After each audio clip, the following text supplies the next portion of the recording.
You're listening to RadioLawTalk.com, and for some reason, our sound has just stopped sounding. So what we'll do, ladies and gentlemen, rather than worrying about our terrific sounding open, which it really is lovely, you'll have to trust me, is we'll go directly to Fred Penny while I reboot that audio computer, and it just stopped. I don't know. Welcome to Radio Law Talk. And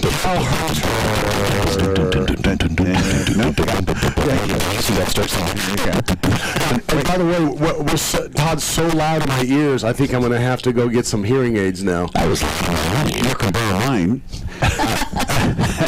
And we can have him come and adjust your volume here. That's exactly right. I don't know. We're sending Seth in here. This is the great part of Radio Law Talk. We're here just to have fun, and we're talking about it off the air that we clearly are getting good at this because we rolled in, sit down, we're prepared, but it's 30 seconds to go. All right, we'll just come sit down, put our drink down. I'm going to go to the bathroom really quick and roll in. But Radio Law Talk live here out of the Northern California studios with Denise Dirks and Todd Cunin. Denise Dirks, as you know, is our lovely co-host that keeps us boys in check.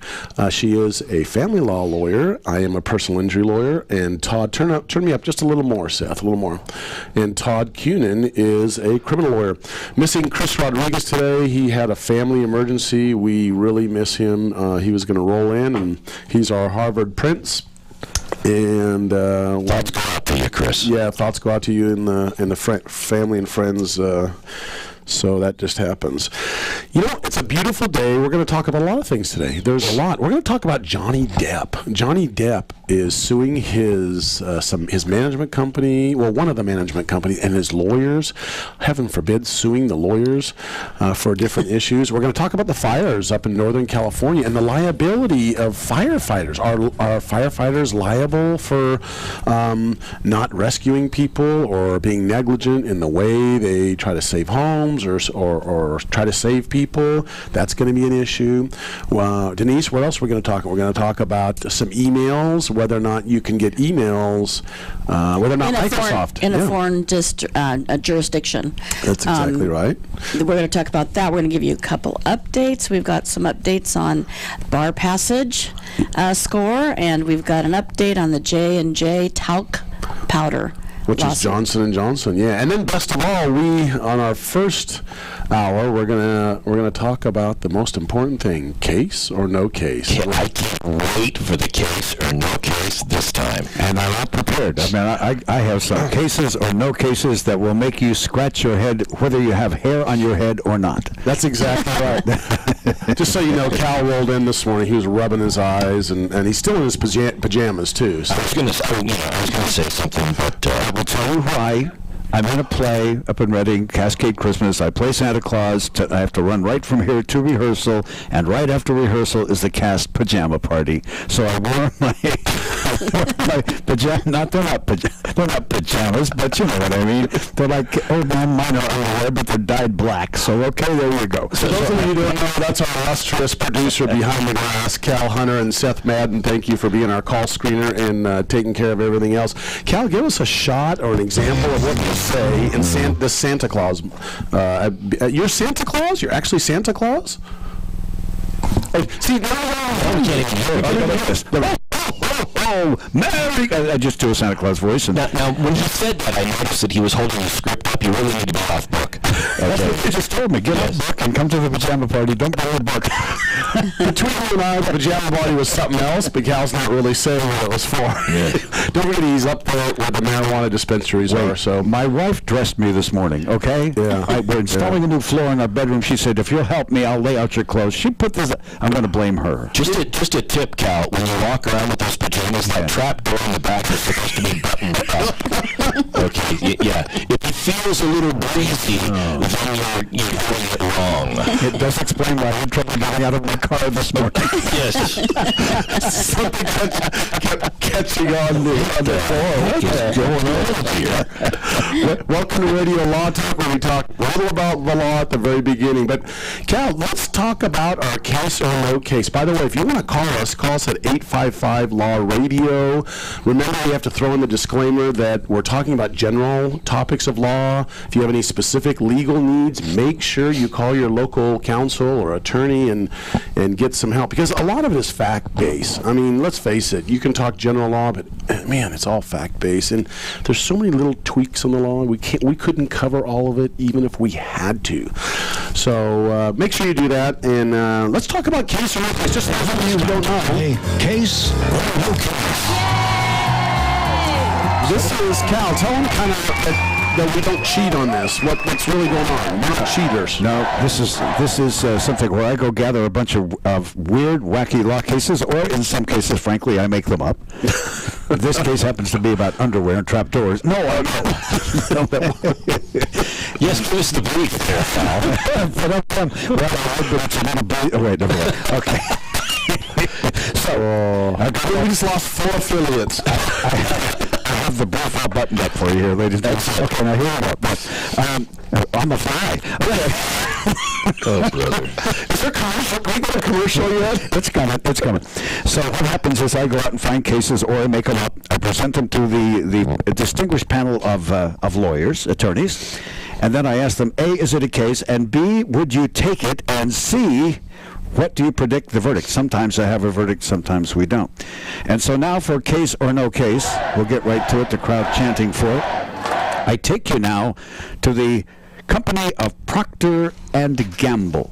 Okay. Procter & Gamble, who happen to own a rather famous men's grooming company known as Old Spice. Ooh, my grandpa used to use that. Old Spice. My grandpa and Cal used that. I use that. Actually, believe it or not, they have really good deodorant. So deodorant, yeah. Yeah, I do. My cats love it. And they're being sued. Not the cats, but Procter & Gamble. Wait a minute, Cal, let's stop there. Let's put it in track. We've already brought up the cats. We got the cats, and now we're going to talk about his bed. What's next? What? Those of you ladies looking for a man out there, if you want a man that does not make his bed and has 3 cats that roam in it, A crazy cat man. here's the man. Back in my day, we didn't have one of these dating pools. Wait a minute. What does a crazy cat man do?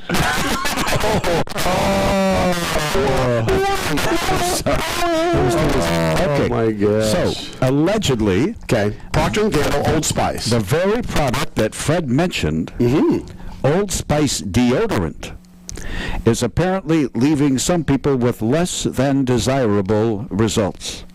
They are saying that, sure, it does fine at stopping you sweat, but it leaves great big nasty chemical burns in my armpits, making it impossible for me to wave at friends and neighbors without a great deal of pain. So the case is Old Spice, particular types of Old Spice, not all of them, I guess, just pull that out of there. Old Spice leaves chemical burns under the arms with their deodorant. What do you think? Is it a case or is it not a case? Now, who's the product liability king? Oh, that's me, Mr. Cannon. Yes. Case or no case? So you're asking me if the Old Spice skid mark case is a case That's exactly or no right. case? Exactly right. Can I ask a clarifying question? You may. said it's deodorant? Correct. Okay. Not the cologne, not the body wash, the shampoo, all of that. No, just the deodorant. Well, first, I would think that if you're using a deodorant for antiperspirant properties, because you mentioned that you don't sweat, I would argue that you're using it not for its intended use, because antiperspirant and deodorant are 2 different things. I'm using them interchangeably. Okay, all right. So you're using. I would say that any company that sells a product that leaves a burn, burns you, and I would say that absent any warning that there are chemicals contained in this product that might, and absent the idea that there may be only a small class of people, I would tend to say there's a case, but I know we only have 15 or 10 seconds left. We'll get back to this question after the break, because I know Fred's got a lot of info on this. Loaded info. And you can tweet us at Radio Law Talk. Case or no case, the answer and more discussion coming up. Don't go away.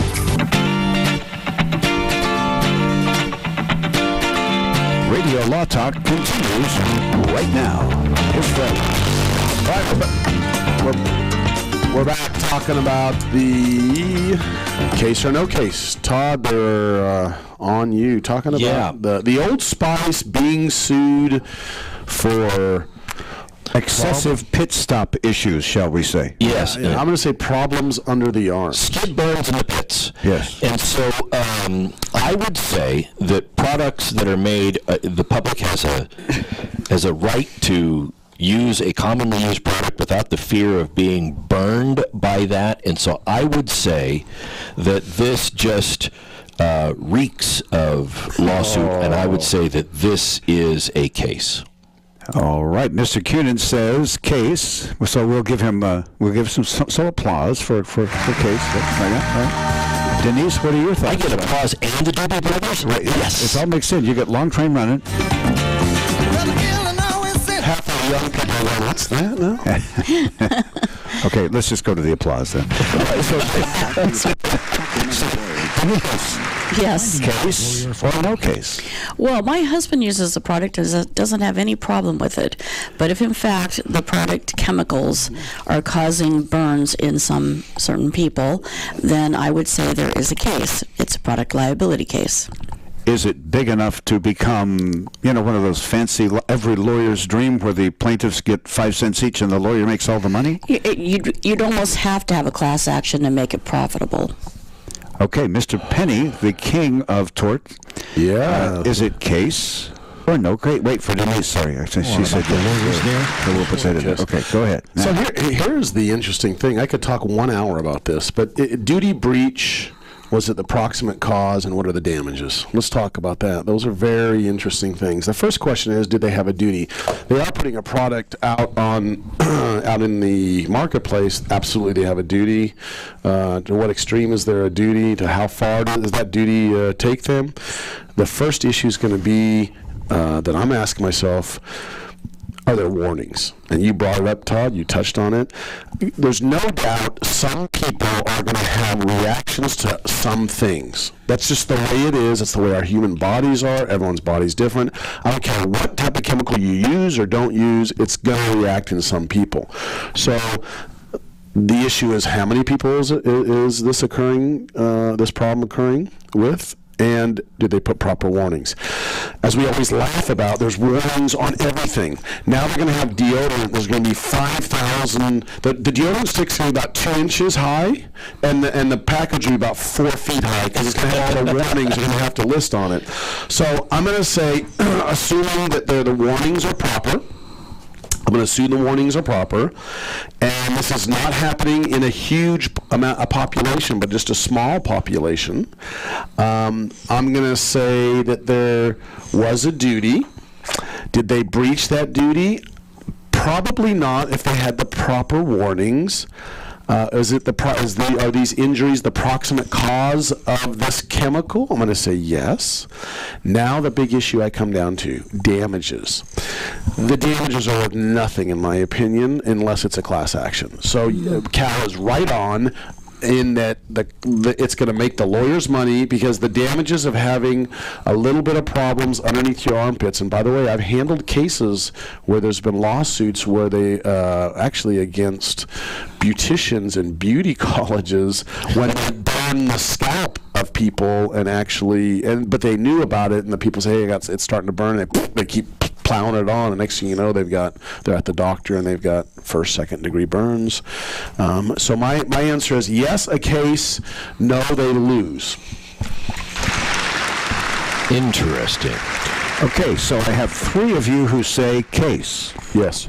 I've not had one of you say no case. Cal, can I ask a question? Please. Okay, so these burns were actually caused by the product. They weren't caused because the product works so well that it's a friction burn from kissing people that were attracted. Wishful thinking? Wishful thinking. Okay, I just wonder if we need to start using the product. No, I think it comes down to, Cal, there's absolutely a case, and that's the funny thing about case or no case. You can bring a case for anything. We know that as lawyers, excuse me. Right. we know as lawyers you can bring a case for anything. So the answer is obviously it's a case, but I think they're going to lose the case. But sometimes it depends the jury, man. I always said you can win any case depending on what jury you have. Lawsuit claims products gave unsuspecting customers, so that must answer the warning. Thing. Okay, there we go. Health problems that include nasty burns and rashes on plaintiff's armpits. First complaint filed by Rodney Colley of Alexandria, Virginia, said he started suffering just days after using a product. Several others have joined in, and now, according to the Daily Mail, in Columbus, Ohio, there is a $5 million class action lawsuit against Old Spice of people who are getting their pits burned. All right. So we were right. So it's not done yet. But the question is, do they win or lose? Okay, here's what's going to happen. Ready? Well, Cal, here's what Procter & Gamble said. Okay, what's Procter & Gamble? This is their spokesman, Mr. Damon Jones. The products affect a small number of consumers who are experiencing these issues. They are not chemical burns, but rather skin reactions that can be caused by a range of factors, such as the ingredients, allergies, but alcohol or fragrance may be the culprits. That's what he's saying. See? Fred Penny said that. Well, I said it depends on everyone's skin's different, but we don't know the answer yet of what's going to happen. Okay, so my prediction is they're going to lose in the court of law. However, my second prediction is it will settle before they get there, just because, believe it or not, as bad as this sounds, $5 million is nothing. It's only 5 million sales of deodorant, and with the commercials they have, they must sell that in 2 minutes. Nothing. Yeah. That is scratch. I would love to see the interrogatories in there. So a question like, is the plaintiff taking the cap off prior to attempt to apply? That may explain the burns and the rashes. I'd like to be in a deposition where you sit there and they have evidence. Okay, now, can you please lift your arm up and let us see the evidence? Yes. Well, I think the other issue is Old Spice has about 1 million kinds of deodorant. They do. Right. After Hours, Champion, Pure Sport, Arctic, Bear Glove, Lion Pride, Swagger, a whole bunch of them. So not all of them were victims of, were named in this. Not to mention the fact that they've got one of the best commercial campaigns. Exactly. With the Old Spice guy riding the horse. All I got to say is we're going to try to end this segment on the underarm deodorant issue that I nailed, by the way. Yes. And predicted it. So we'll be right back with Radio Law Talk with Todd, Fred, and Denise, and Cal behind the glass. All right, folks, there's more Radio Law Talk coming right up, right here. You're listening to RadioLawTalk.com. And now back to your host, Frederick Penny. Go to www.radiolawtalk.com and see our new website. It's really, really nice, and I'm so excited about it. We have a great computer company helping us out, and it is gorgeous other than my picture. And I think I want to change that picture because I'm a lot lighter. I'm 75 pounds lighter than in that picture. But a couple of things that you have to remember. When you're tired of politics radio, roll into Radio Law Talk, and we're going to help you out with the general law and talk about some fun and interesting topics, and sometimes not so fun topics. We have a research student that we'd like to thank today. His name is Michael Shear. He goes by Chris Shear, and he's from Thomas Jefferson School of Law. He has done our research for this 3-hour segment, and we wanted to thank him. That's right. And I think it's the second time for doing research for us. It is, and it's great to do the research. And sometimes we'll throw the research up on our website just for the fun of it, and then we have to throw this disclaimer in. Just because the research is there doesn't mean it's covering all the law or is exactly correct. And this is not a discussion about Chris, but a lot of times us as lawyers, there's still research. They're doing research, and they give us some topics, and us as lawyers can find tweaking. And so if you see it on our website and say there's the exact law, and by the way, we have the disclaimer on our website too.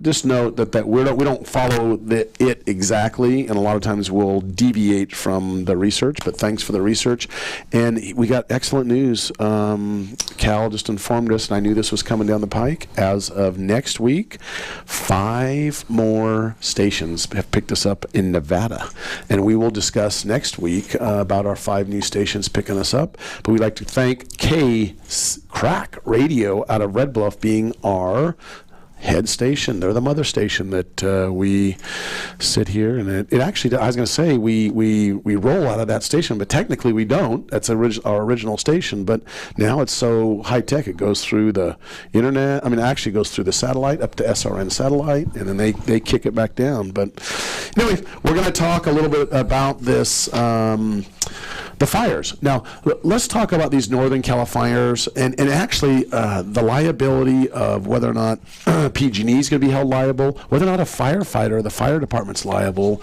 in a case where fires occur to someone's property, or if they're injured. And I'm going to discuss that. That's kind of right down my alley. And before we get into that, let's talk a little bit about the statistics. Todd has a whole bunch of statistics for us on, there's 4 main fires in Northern California: the Atlas Fire, the Tubbs Fire, the Cherokee Fire, and the Nuns Fire. And those tell us about where they are, approximately how many acres have burned, and how far along they're contained. Contained as of today's date. What's the date today? Today is the 21st of October, so this is as of the last 24 hours. And there's one more to talk about also that's called the Redwood Complex, and we will get into that. But so we've got these 5 fires. The Cherokee fires in Butte County these all started October 8th. That one is contained. Then we have the Nuns, 8,000 and that was 8,400 acres. Okay. And then we've got the Nuns Fire in Sonoma County. That is 54,000 acres. Wow. A little bit over 54,000. That's 82% contained, and regrettably 2 fatalities in that one. And probably 20% of Cal's cannabis is gone. Many gardens, and there's one that we're not going to mention, and that's in Trinity County, where there were 36 houses destroyed there, but because it's in basically pot-growing rural country, nobody talks about it. That's exactly right. But yeah, so there's another big one with a lot of loss. Well, I was wondering why all the firefighters were parked there, just relaxing their lounge chairs. Just breathing deeply. You gotta have your masks on. Aircraft flies about. You may want to hold on your one aircraft fire we see on the right. And then we have We're down from 30,000 feet to 1,000 feet. Yes, this will make the rest of the flight to Japan nice and comfortable. Okay, so then we have the Redwood Complex. That's in Mendocino County. 36,000 acres, 85% contained. 8 fatalities, more than 300 structures destroyed. Wow. Then there's the Tubbs Fire. That one is in Napa/Sonoma County. It borders the two. And that is 36,432 acres. 92% contained. That one has 22 fatalities, but 5,000 structures destroyed. And those are people's homes. And people are still missing. They are. From that one. Did we talk about the Atlas Fire? Go for it. Atlas Fire. This is another one that's a Sonoma/Napa, or Solano. Napa. Napa borders 2 different counties where they have fires. This is the Napa Solano. That's 51,000 acres, 6 fatalities, 303 structures destroyed, 40 structures damaged as a result. 83% contained. 83% contained. And the Redwood Fire, is that in the Redwood Forest? The Redwood Complex is in Mendocino. It doesn't say, I don't have where it's at. But No, it's in the hill country just outside of the communities of Napa and around there. Yeah, so... Because there was another fire that was impacting Oregon. It was like cut Brookings off. You couldn't even get there. Right. I was wondering if that was connected. And the reason why I know Cal is definitely corrected, it hasn't hit the Redwoods, is next week, actually starting Monday, I will be chaperoning my son's 6th grade class to the Redwood campground for 5 days. Oh, fun. And had it been in the Redwoods, they would have canceled that, and they have not. So we're still a go. I've been there, by the way, with my daughter, and my son went to that camp. That was a cool camp, by the way. A lot of schools go to that camp. So here's the issues out there. The issue is, does a fireman have a duty to save your property or save you in a situation like these fires? And does the electrical company have a duty to pay for casualties caused, if it was caused, that is, don't forget, everything's fact-based, by their faulty equipment or the fire? And finally, can companies recover lost income from their businesses from either their insurance company or the civil authorities or from PG&E or that? Those are the 3 issues we're going to discuss. But here's a couple of interesting facts. According to the Governmental National Interagency Fire Center, the NIFC, from January 1st, 2017 to July 17th, 2017, 34,586 wildfires have burned 4.3 million acres in the United States, compared to 28,992 fires that burned 2.4 million acres during the same period in 2016. California ranks what? Second only behind Texas as the most fires and number of acres burned. And everyone thinks California is just all city, but it's not. There's a lot of areas that can just burn, and I think a lot of it has to do with population too. The population is so big and it's around a lot of areas. There's a lot of little fires all the time, especially kind of where I live. I live in a kind of a little more rural area. There's little fires pop up all the time. So that's the big question. So let's talk. The most important thing and I think we got to talk about is, what is the liability of a firefighter or emergency personnel during an emergency? And let's tie that into the fires, okay? Because there's two important things we have to look at. And the important thing you have to look at is, number one is the government code and any exceptions under the government code. So there's two, I'm going to call them kind of conflicting issues when it comes to firefighters rolling into a fire.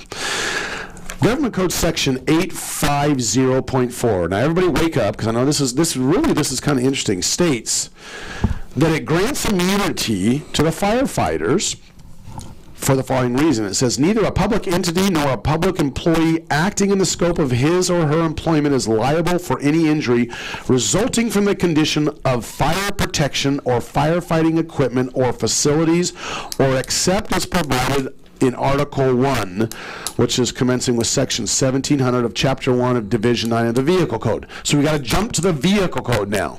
The Vehicle Code, Section 17001, says a public entity is liable for the death or injury to a person or property proximately caused by the negligent or wrongful act or omission in the operation of any motor vehicle by the employee of the public entity acting within the scope of his or her employment. Okay, so the question is, how does that apply? So everything's fact-based. It all stems back to the 2007 fires back in San Diego.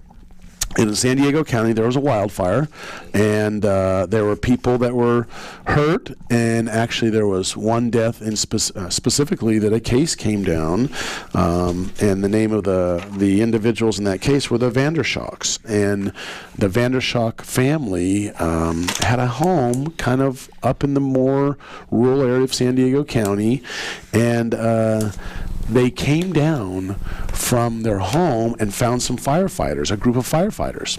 And these firefighters were super busy. They're fighting this fire, and they go and they plead. It's a husband and wife. They're pleading with them, please come to our home up in the hills and save our home. And what transpires after that is very important, and that's why it becomes fact-based. So we're going to go in more detail about what happens in this case and how it applies to the cases going forward today. So we'll be right back with Radio Law Talk. I'm Fred Penny, your host.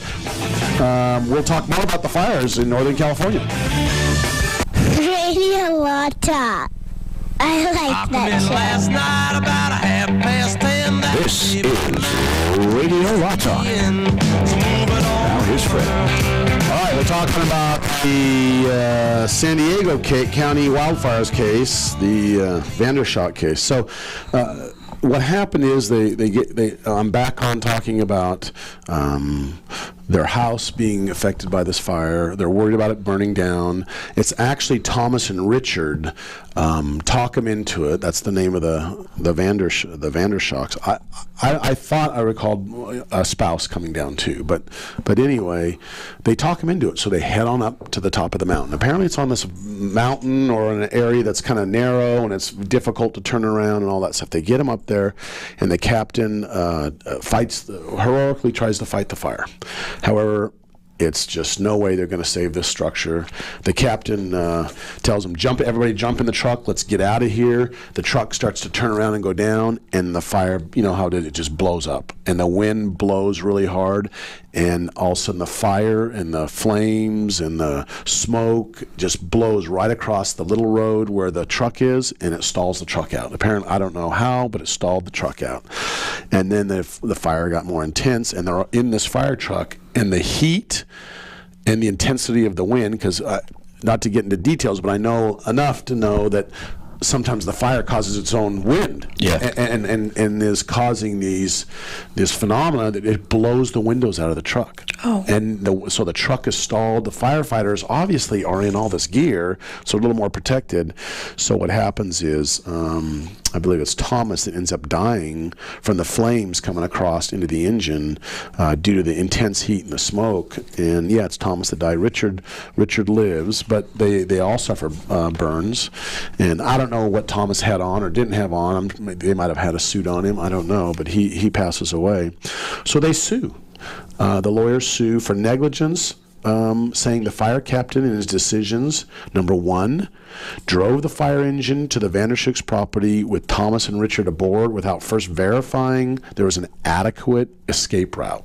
That's the first argument. I already know what I know what my argument to that argument is. How do you know? You can't know that, and you're fighting this big fire. You don't know, what's... You don't have a geographical survey. Yeah, to some degree you know, but you're not going to know everything. Second, they drive the fire engine into a location that had poor access and inadequate space to turn around. Another issue there, as a firefighter, I'd be arguing. Again, we argue both sides here. We're going to say, hey, how do we know? I mean, we don't know everything. We're just running up there trying to fight every fire. And third, that he parked the fire engine too close to the fire itself.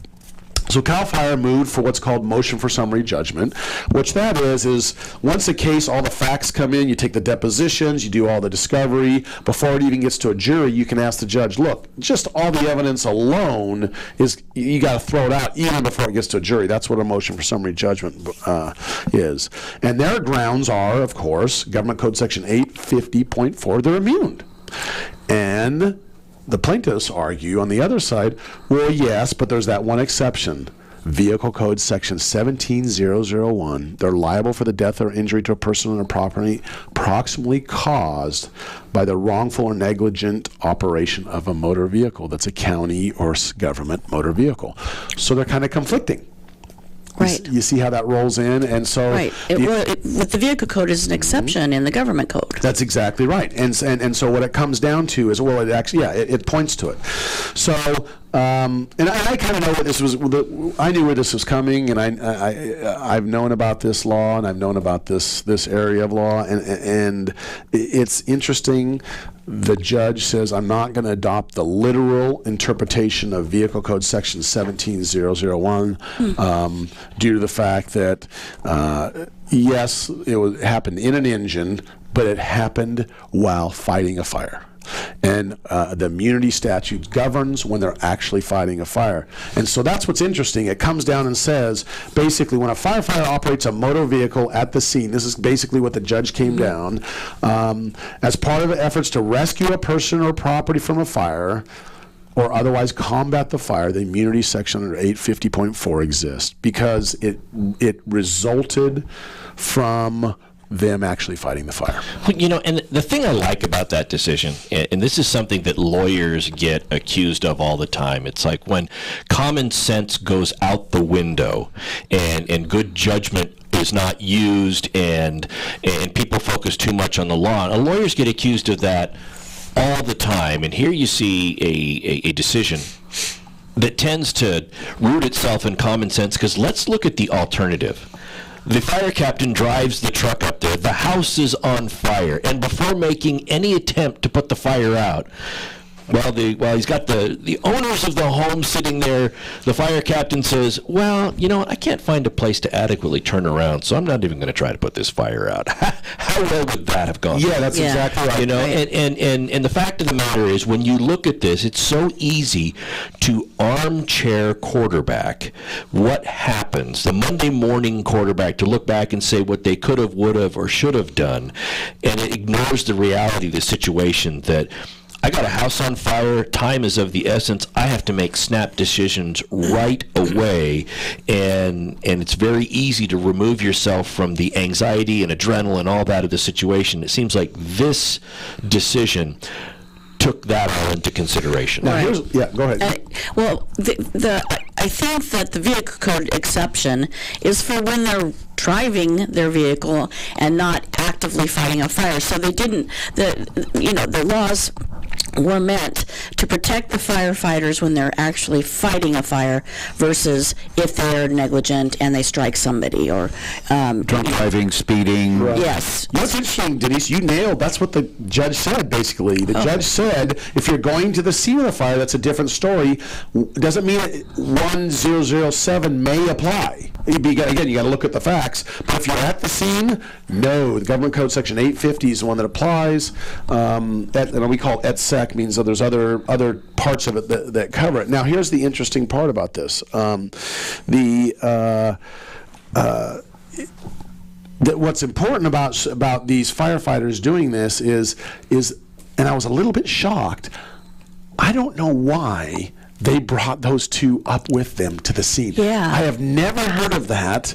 And by the way, my dad was on the fire board up in a small town for 25 years approximately, and I know a lot of firefighters.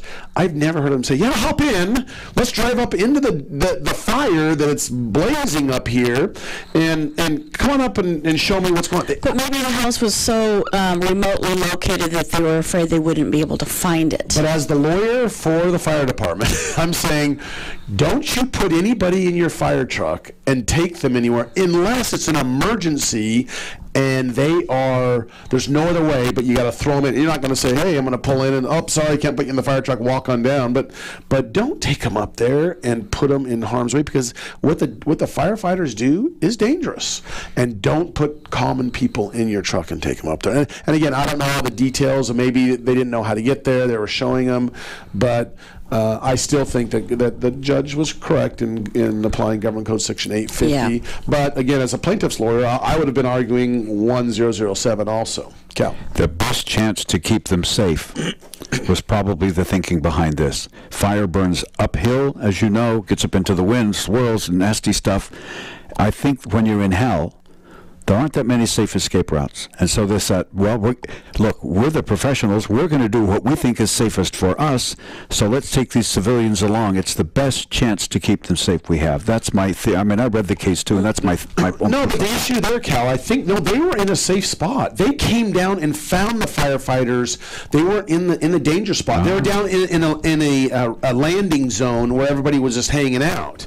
That was my understanding. They didn't come and find them, It was like, okay, you guys are down here. Didn't find them in peril. No, they weren't. No, they were down in a landing kind of area, and that's when they said, hey, can you please come? And I don't know exactly how far out they were from the landing area, but they were not in dangerous peril where they were. So that was the big issue. So that's my only issue with the thing, is like, why did you do that? But the facts are pretty darn clear to me.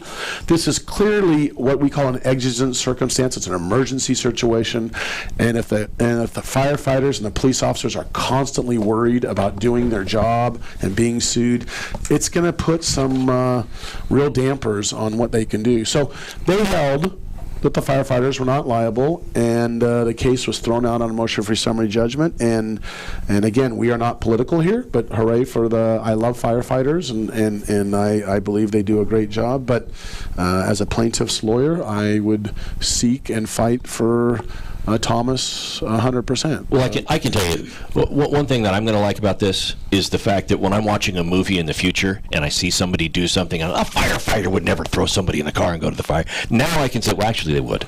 That's exactly right. And that's what it's all about. Well, anyway, this was the end of our hour. We're going to talk more about the fires of Northern California on hour 2.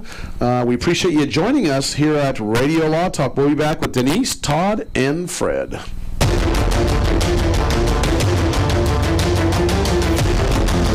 You have been listening to RadioLawTalk.com, a copyrighted presentation of Radio Law Talk Incorporated.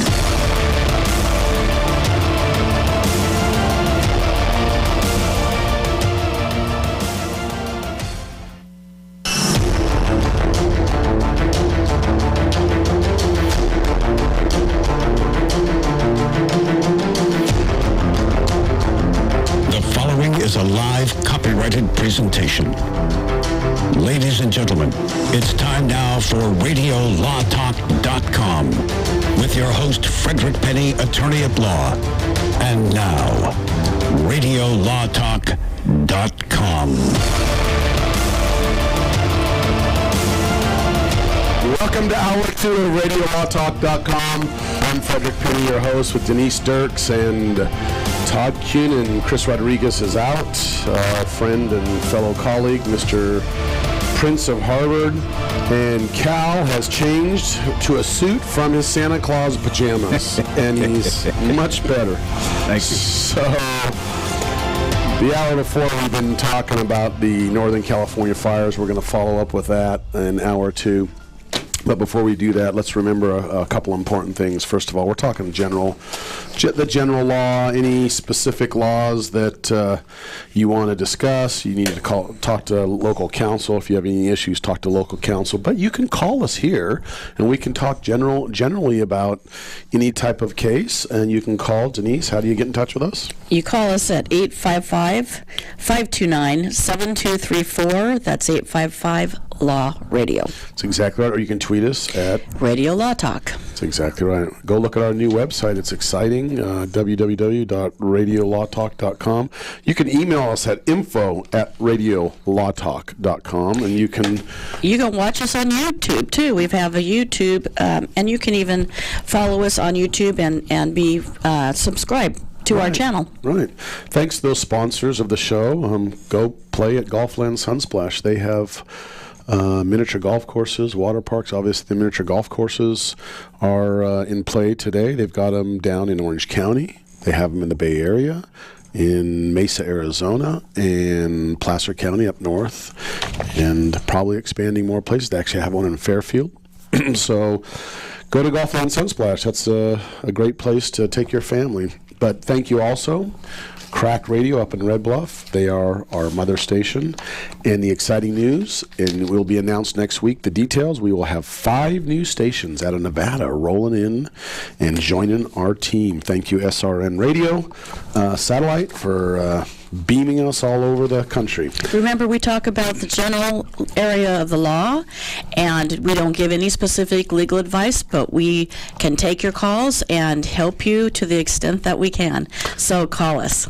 Yeah, when you're tired of politics radio, we always say, join us here, because we don't talk politics, we just talk about cats, and we talk about them hanging out in the bed. Meow.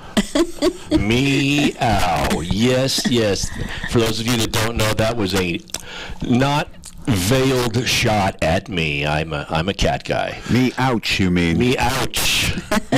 So thanks, Chris Shear, the Thomas Jefferson School of Law, for doing our research for us. Let's talk more about the fires. We talked about the Atlas Fire, the Tubbs Fire, the Cherokee Fire, and the Redwood Complex Fire, and the Nuns Fire. And we already went through the statistics in the last hour. We're not going to go through, but we already talked about firemen, whether or not they have a duty to save your property or save you. We went and again, we're talking general topics, and everything again is fact-based. As lawyers, you have to understand. I mean, you out there are listening. We can't, tell you exactly what would happen, because everything's different. All the facts are different in every single case. But there is immunity, generally speaking, for fire fighters. Yeah, and when they're on the job. That's exactly right. Basically, the knee-jerk reaction is they're going to be immune. I mean, and there's always exceptions, especially Vehicle Code Section 1007 in California. We're talking about California law. But what about the electrical company, and what about coverage for your business or your house by, number one, what if you don't have insurance, but yet you don't have enough insurance? Who else do you go after? And there's lawyers that do all that type of stuff. And I'll be quite honest with you, and maybe they're listening. There's a couple of lawyers that do specifically the property issues. They'll handle, getting all your property back with the insurance company or the third-party people that might be liable. Maybe it's an electrical company that caused it. There are some issues here before us. And again, we always say things are so early on, the facts sometimes get mixed up. They say, "Oh, this is a fact," and you find out it's not a fact. But there are some rumblings that PG&E had a power line down, or that there was some sort of a transformer spark that could have caused some of these fires. How's PG&E liable? Also, getting into the gas fire, where the explosion down in the Bay Area of the gas line, or was it? I believe it was Bay Area, or was it San Bruno? San Bruno. Yes. San Bruno. Yeah. So the issue is, who's liable here? And we're going to talk a little bit about we're going to talk about electrical company. When the evacuation orders go out and your business is impacted by the evacuation order, is there ability of a business to be able to recover and recoup lost business revenues? The answer is going to be, it depends, as lawyers. Exactly. So, the key and the most important thing is you got to get good insurance. And the general law we're talking about is you better make sure you sit down with your agent and make sure you're covered for these type of things, because there is coverage for loss of business, loss of property, for fires. And we talked about a segment probably a couple of months ago where there are exceptions. The exception is you're not covered for a typhoon, for example, for your home. If a typhoon blows your home out, a lot of times you're not covered. But you're covered for the water damage in the home. So if it blows your roof off, you're not going to be covered for the roof being blown off, but you're covered for the water damage that it causes. So there's all these little rules you got to be very careful. An interesting thing I haven't told the two of you yet. We kind of rolled in here and we just get ready for the show. I have been asked on November 11th, I will be talking, and I'm going to do a shout out. I'm going to be talking to all the State Farm agents, many of them in California. They've asked me to come and speak to them about liability and how the State Farm individuals can basically be told or talked to by their agents about how to protect from being sued as a homeowner or as a vehicle owner, Nice. and stuff like that. So it's kind of a great accolade for me that they called me up and want me to come speak. I think it's because of Radio Law Talk. That's the reason. Well, I'm glad you're going to speak, because what, that just means that you're like a good neighbor. Penny is there. Well, at least you think they'll be in good hands or not? Well, that's wrong company. No, you're right. No, but do you think they'll be in good hands? Oh, they could be. But interestingly about that slogan, what should I bring with me? A lizard? Yes. I think you should take a gecko. But it's interesting about that slogan, like a good neighbor. And the question I have here is, well, a good neighbor still doesn't have a duty to help. That's exactly right.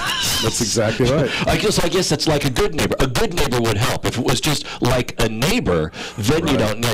Neighbors might not help, but a good neighbor would. Well, but you're in good hands, so it doesn't matter. That's true.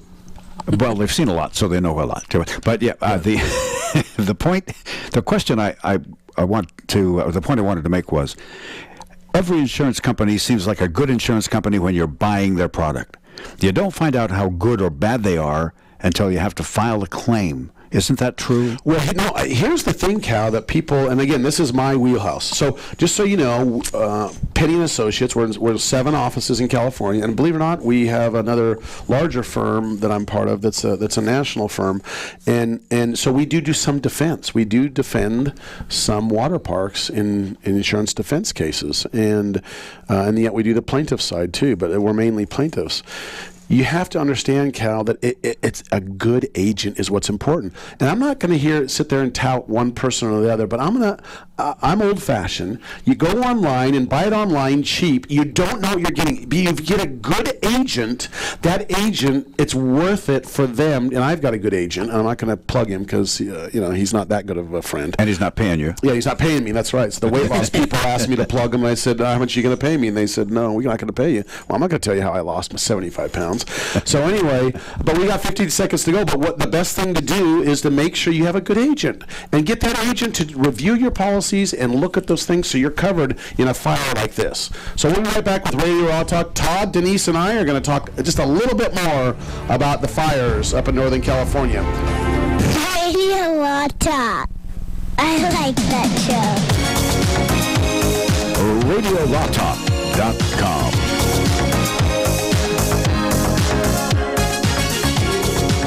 found a great correlation between insurance and insurance claims and dating. Yes, I did, and the idea was sparked when Cal started out the question where he was talking about hiring an agent and getting the insurance is a lot different than making the claim. Yeah. Okay, and that clearly reminded me of the difference between all of the fakery that goes on during the dating process.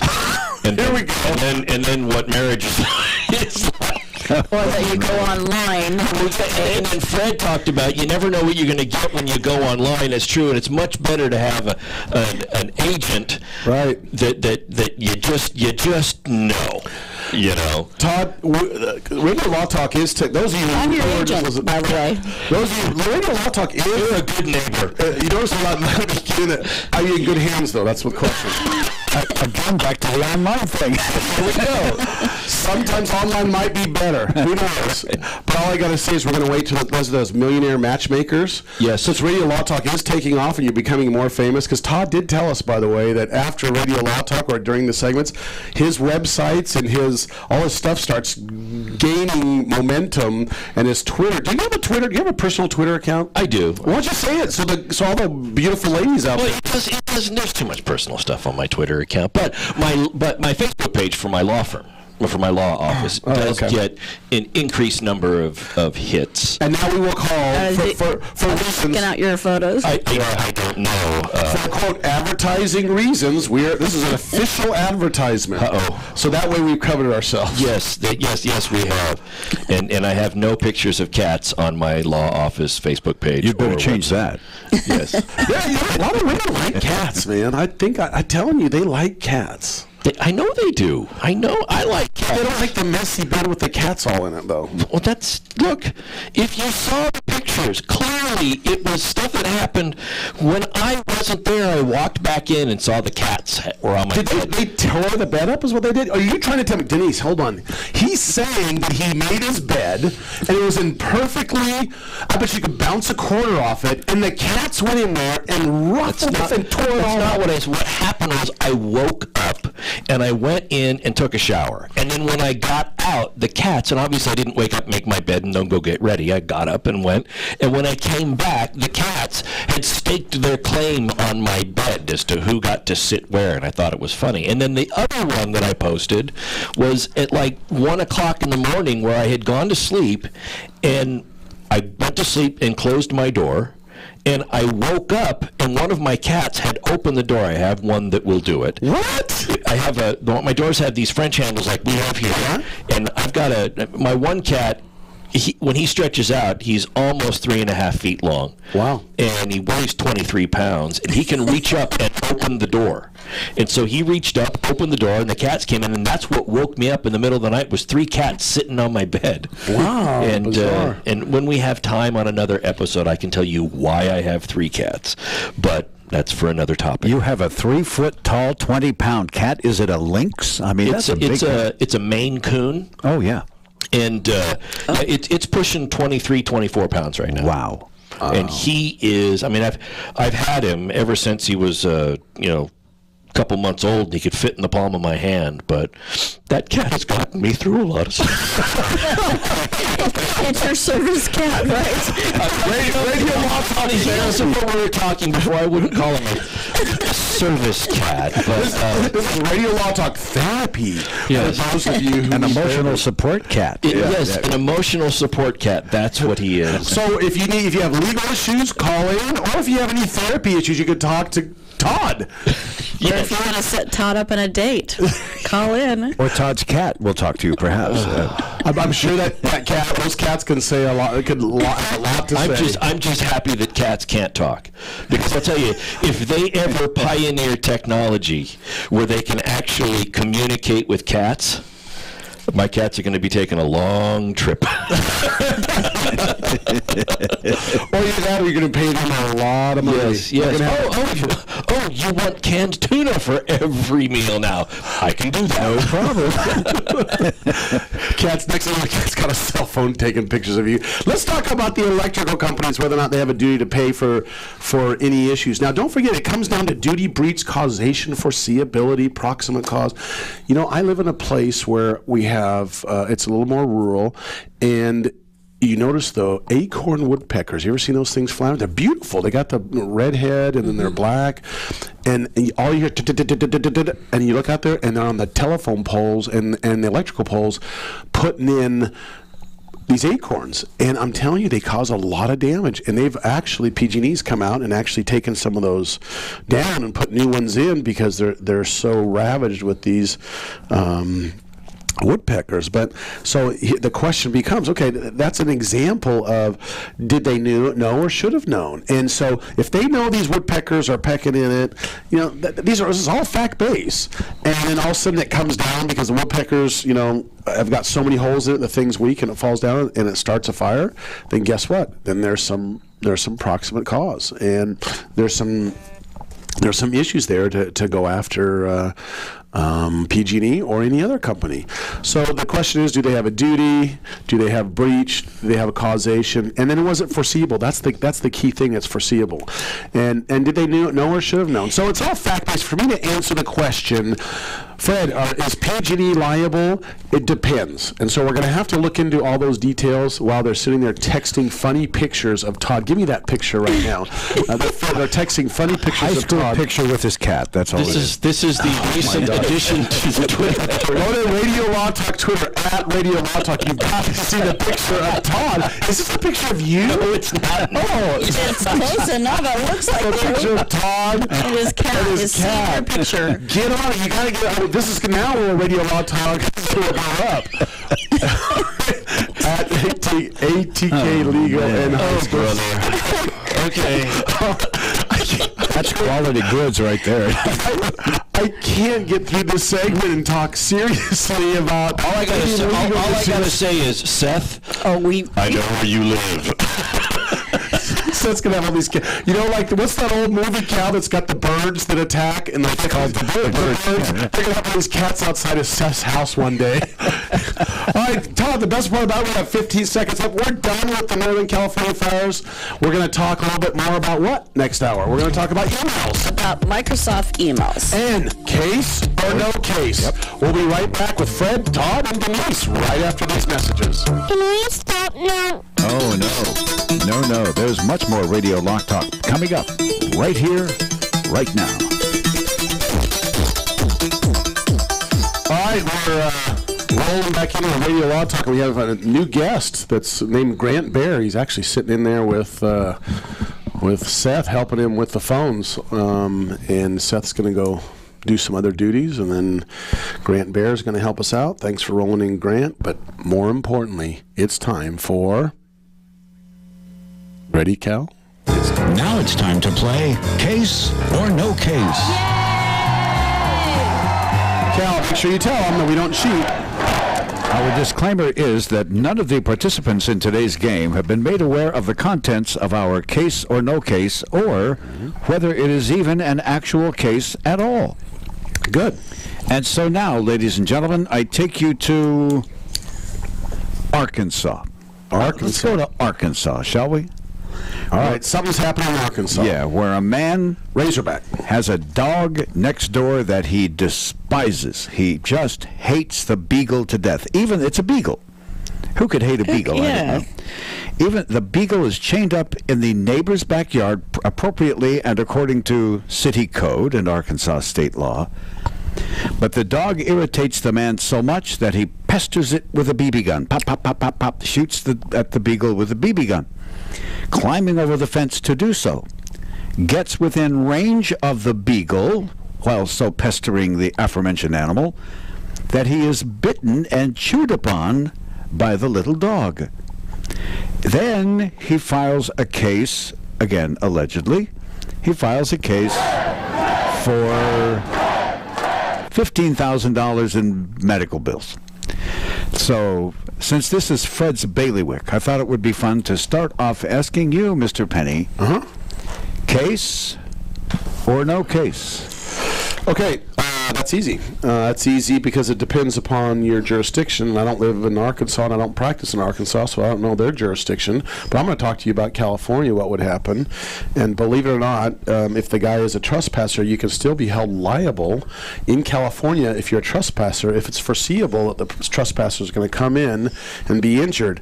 California is a strict liability state when it comes to dog bites. There are two types of dog bite laws. There is what's called first bite rule. There are many states that the owner of the dog is not liable unless they bit once before and have put the person on notice. Or if your cat bites you, in Todd's case, they're not liable unless Todd knows about the cat biting them or harming them. And by the way, it doesn't just apply. Everyone thinks it's to a bite. It can be a, quote, attack where there's an actual, not a bite, but knocks you down or knocks a person down when running. There's been cases I've handled where a person's been running and a dog's attacked their dog. They're each talking, and the dog knocks the person down, breaks their leg. There's liability there that can be in California also. But in California, it's a strict liability. If the dog bites, no matter what the situation, automatically at fault. The issue of trespass, it's not automatic that because they're trespassing. So there are could be some what's called comparative negligence, because in California you can apportion the fault, but the fact that the dog bites is a strict liability case. The issue is what are they doing on the property? That could be an issue there. But under some trespass laws in California, you can still be liable. So I can't say for sure because the facts aren't clear enough. But I'm for the Beagle. I'm on the Beagle side. All right, Denise. Fred's for the Beagle. Now, the one thing that Fred didn't mention in his carefully crafted and thought-out discussion was that the dog was legally tied up and tethered as he was supposed to be. Right. The guy trespasses, pesters the dog, gets within range of the chain. Actually hurts the dog if you're shooting them with BBs. Yeah. Let's back up. I'm gonna back up, Cal. I'm gonna argue with you on this one. It doesn't matter if they're chained up. That's all it is. So if he's chained up in the guy's yard, let's say he's chained up in his front yard. The guy's working on his car, and this has happened before. And a guy's walking down the road. On the sidewalk, and the dog doesn't even reach the sidewalk, and he decides, I'm going to walk up and pet that sweet little dog, and walks up on his grass and pets the dog, and the dog bites. Guess what? The guy wins the case. Fair enough. Okay, go ahead, Denise. Well, I'm going to take... But I like the Beagle. Yeah, me too. I'm going to take the approach of PETA, and I'm going to say that the dog has rights not to be pestered in his own yard, and that the owner of the dog could sue for any damage that the trespasser did to the dog, and that this was the first bite that this dog had ever done. And so, no case for the trespasser, case for the dog. Yeah. By the way, did they tell you this was Arkansas? Yeah. Did they even know what the word PETA is in Arkansas? No, but I would bet that Arkansas is very favorable to animals. I'm teasing you. Yeah. All right. Well, now we have two votes. One says case, one says no case. The deciding vote goes to Mr. Todd Cunin. Todd, case or no case? Well, being a cat person. Better known as BCP. BCP? Being BCP, being cat person. Being cat person. BCP. He's a BCP. Yes. I am going to say that while a lawsuit may technically be brought, there is no way a jury sides for the plaintiff. The dog is going to win because the guy was climbing over a fence and shooting the dog with a BB gun. I would point out that Penal Code Section 597 covers cruelty to animals and is a felony. And so in order to bring his case, the guy has to essentially admit to a felony. So it would be kind of stupid to bring the case when all of your pleadings make the prosecution of that case very easy. I would also point out that in Arkansas, there's no special dog bite rule. So Arkansas is simply a negligence standard. Nice. And so I think, especially in Arkansas, dog wins. All right, so are you saying that a jury would award damages or not? Denise, damages to the dog bite victim, in quotes, or not? No damages for the dog bite victim, damages for the dog owner. Fred Penn? And I said I'm on the Beagle side, even though I laid out California law. I'm going to say it is going to definitely be Beagle wins. And no damages for the plaintiff, and if a cross complaint is filed, probably damages for the dog owner and the beagle. So you all say basically no win for the dog bite victim. Is that what I'm getting? Yes. That is correct.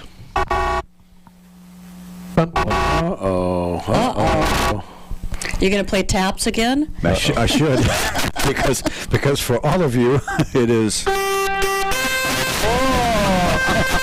If you said California, I'd say he'd win, but I thought Arkansas, so oh my Jerry God. Williams of Little Rock, Arkansas, was awarded $14,500 after being bitten on the bum by his neighbor's beagle. That's right, bit in the bum by a beagle.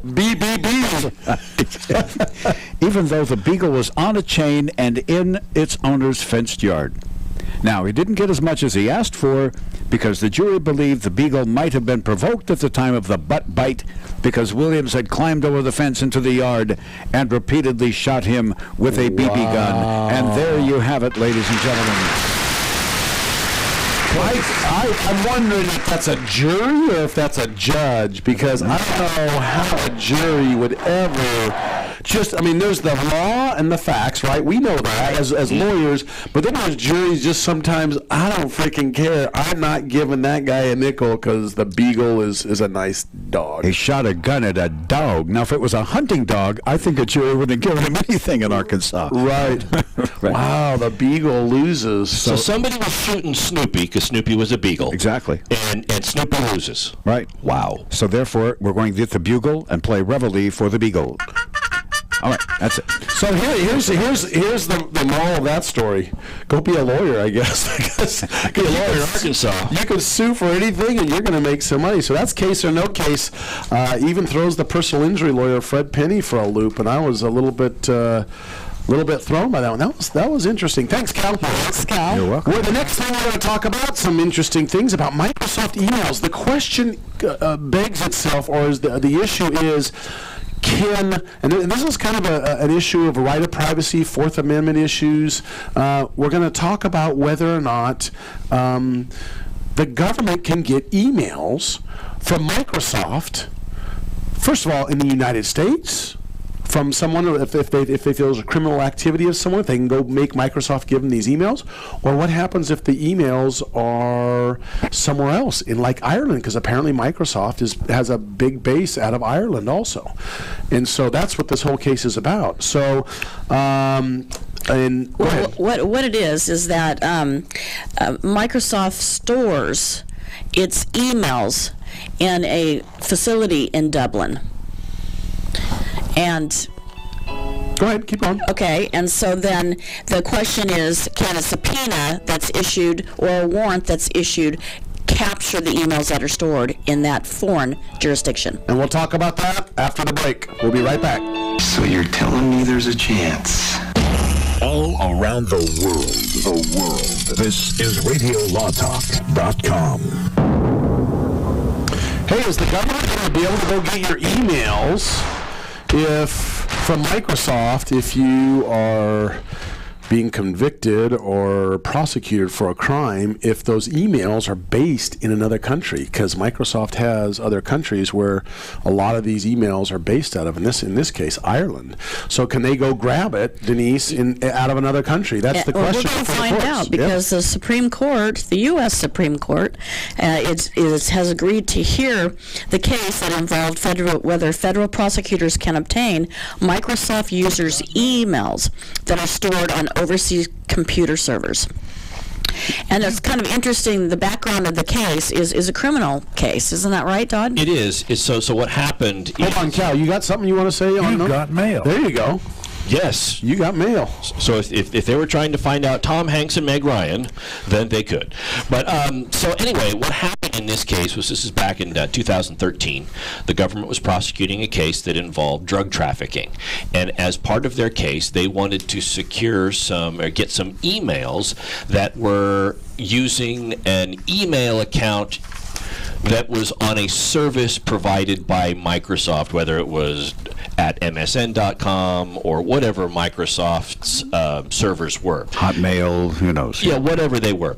And so in doing so, some of the emails were kept on a server that was in the United States, but some of them were kept on a server that they had over in Ireland. In Dublin. In Dublin. So the big question here is, can a U.S. court issue a search warrant? Clearly, if they meet all the standards, they could issue a search warrant for, as long as the prosecutors show probable cause and everything that they're supposed to show, they could secure a search warrant for the emails that are housed on a server that's located within the United States. But can they force Microsoft to turn over the emails that are housed on a server that's out of country, that's in Dublin, Ireland? Right. And so the New York federal magistrate judge actually issued the warrant allowing them to search a Microsoft-provided email account. Yes. So that's what this is coming out of.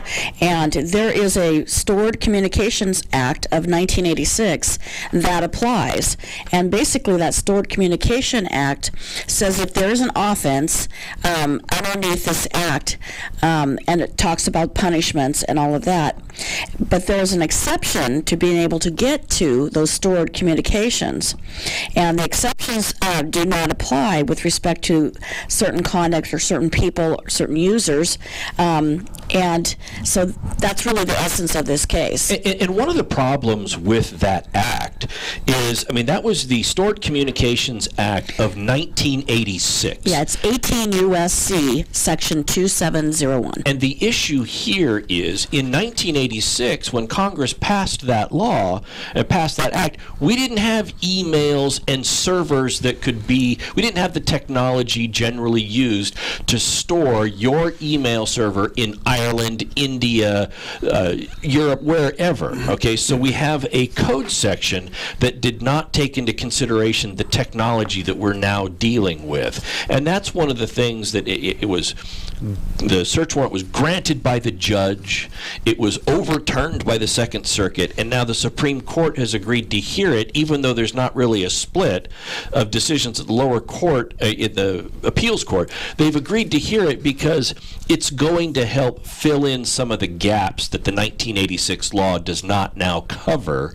because it's so old. Right. So go ahead. No, I was going to ask Todd a quick question about search warrants. I want you to just generally, they're trying to get a search warrant to get some emails. Just generally tell us what entails a search warrant, or what I know people generally know, search warrant. I mean, is there certain steps they have to go through, or they just go and say, how does it work? And that's good, because you watch TV, all right? If you watch TV, they get this wrong all the time, where somebody says, go to the DA and get me a search warrant. The search warrant will sign the DA will sign the search warrant, or the AG will sign the search warrant. And that is so wrong, because search warrants are issued by the court.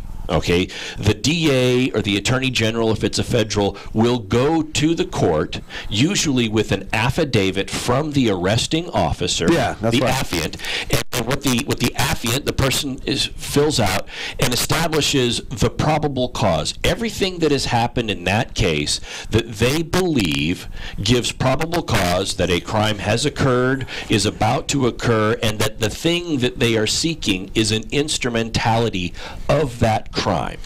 And then they take that to the court, and there's no defense attorney there. It's not right. Litigated like that. They take it to the court, and the judge will look at it and make a determination whether or not there's probable cause established in this affidavit. And if there is, then the judge will say, all right, what are you seeking? And the affidavit will spell out the specific items that are being sought by the officer. And then the court will authorize, if there's probable cause, the warrant for those specific items. It's not I get to go in and snoop around. It's not a search. It's not like that. It is, I am seeking these items. And sometimes there's exigent, or we call, or what's emergency circumstances, where a police officer needs one, and isn't it true that police officers or their sergeant can go to the judge? They have to actually call a judge, an on-call judge, and take it to them and review it. A search warrant, is that correct? Well, all warrants have to be reviewed by the judge. Correct. Okay, I'll give you an example of, and most of the time the warrants are reviewed by the DA before being taken to the judge. The exception, what you might be thinking of, the exception there is, let's say it's a DUI. And the person who was pulled over... Or DWI in some states. That's right. And the person who was pulled over, despite implied consent, now tells the officers, you're not taking my blood. You are not taking my blood. Unless you're in Utah, then you just they'll force people. That's true. Under the those of you who doesn't know, we've talked about that. Yes. That was trying to be forced to take blood of someone that was improper. But that's right. And under the Supreme Court's McNeely case that came out, I think, in 2013, which interestingly enough, if you listen to the audio, the nurse in the Utah case is saying, under McNeely, you can't do this. She was the law. She's smart. And so under the McNeely case, if a person refuses to give blood, then the officer has to go to a judge and get a search warrant for the blood draw. And because DUIs are so common, they'll usually bypass the DA. They have a preformed search warrant that they get, and they'll call the on-call judge at 2 o'clock in the morning, and the judges usually rotate. They're on for 2 weeks at a time, and if the beeper goes off, the judge takes the call, has the warrant sent over, they review it, they sign off, and then somebody can go get blood. Do they still have beepers now? I don't know, man. When I was a DA... Yeah, they had them back then. When I was a DA, we had beepers. Cal still has a beeper. So in this, Cal has a flip phone and a beeper. Three beepers. Wow. So in this case, the magistrates held that because of the nationality of Microsoft, that there was jurisdiction over Microsoft. Thus, they had to produce the emails of this individual that were located in Dublin.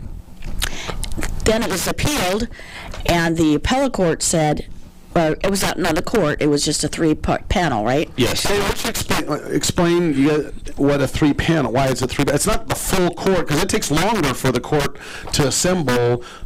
Sometimes they'll just do a three-court panel, and then they can push it up to a full. Sometimes appellate issues on the federal level are heard by a three-judge panel, and it's because the jurisdiction is so big. Like the Ninth Circuit in California is from California all the way up to Washington. Yeah, it covers Denver. I think it covers Denver. So they have a three-judge panel, but you're right, Denise. But there's more than one. There's more than one panel. In other words, that's not just the. They're hearing other. They break it down by jurisdiction. Right, by jurisdiction. And other judges in that Ninth Circuit are hearing other parts. So what happened, Denise, is you're right. The three-judge panel overturned the trial court's, the judge who issued the warrant's decision, and said, no, you can't get a warrant from Ireland just because Microsoft is located in the United States. So now the issue is going to go up to the Supreme Court to decide whether or not you can seek the warrant because the entity that you're seeking from is a U.S.-based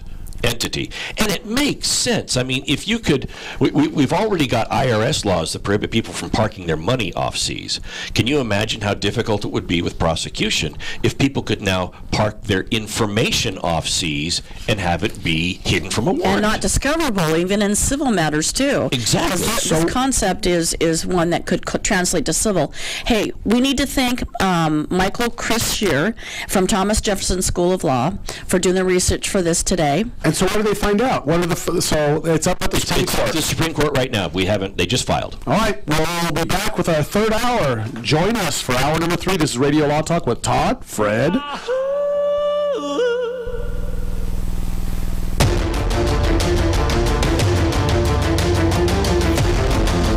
You have been listening to RadioLawTalk.com, a copyrighted presentation of Radio Law Talk Incorporated.